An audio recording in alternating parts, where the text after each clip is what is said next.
Pamatujete si na časy, když jsme všichni s jistou úzkostí čekali, jestli se nám po porodu začne tvořit mléko? A jestli ho bude dost? Tyhle obavy se týkají téměř každé nastávající maminky. A věděli jste, že až 60% maminek zažívá problémy s rozběhem kojení už v porodnici?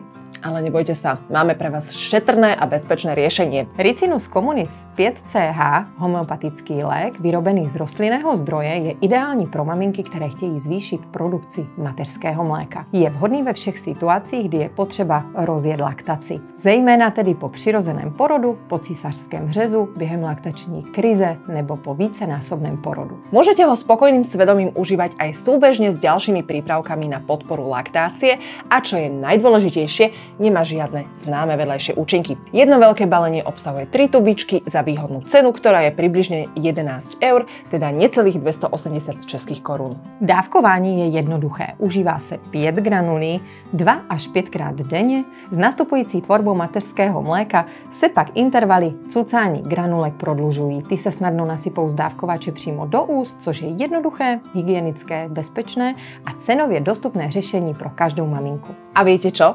My s Janou máme pre vás osobný tip. Mať Ricinus communis 5CH zbalený v taške do pôrodnice sa oplatí. Veríme síce, že rozbehnúť laktáciu pre vás bude hračka, no ak by náhodou nie, tieto nenápadné granulky zo zelenej tubičky sú to, čo vám môže pomôcť. A opravdu je to tak? Já to mohu potvrdit z vlastní zkušenosti. Po mém druhém porodu jsem si ho vzala hned, co mě převezli na pokoj. A řeknu vám, kojit jsem začala ale úplně hladce, až jsem tomu sama nevěřila. Při prvním dítěti to byl boj, ale tentokrát to bylo úplně jednoduché a šlo to, jak bych to řekla, úplně samo.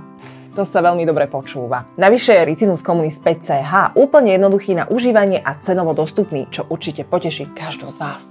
Ricinus communis 5CH je šetrné, účinné a bezpečné řešení pro každou maminku a koupíte ho v každé kamenné nebo online lékárně. Pozor, nezaměňte si ho za Ricinus communis 30CH ve fialové tubičce, který tvorbu mateřského mléka zastavuje. A keď chcete vedieť, čo na ňo hovoria mamičky z modrého koníka, odkaz na ich hodnotenia nájdete dole pod videom. Maminky, a nezapomeňte na to, že homeopatie je skvělá volba pro vaše miminko i u řady dalších těžkostí, třeba u prořezávání prvních zoubků, kolikách nebo refluxu. Více informací najdete na webu homeopatiazlekarom.sk. Ďakujeme vám za pozornosť a tešíme sa na vás pri ďalšom videu. Ahoj. Ahoj. Modrý koník SK. Sprievodca tehotenstvom a materstvom.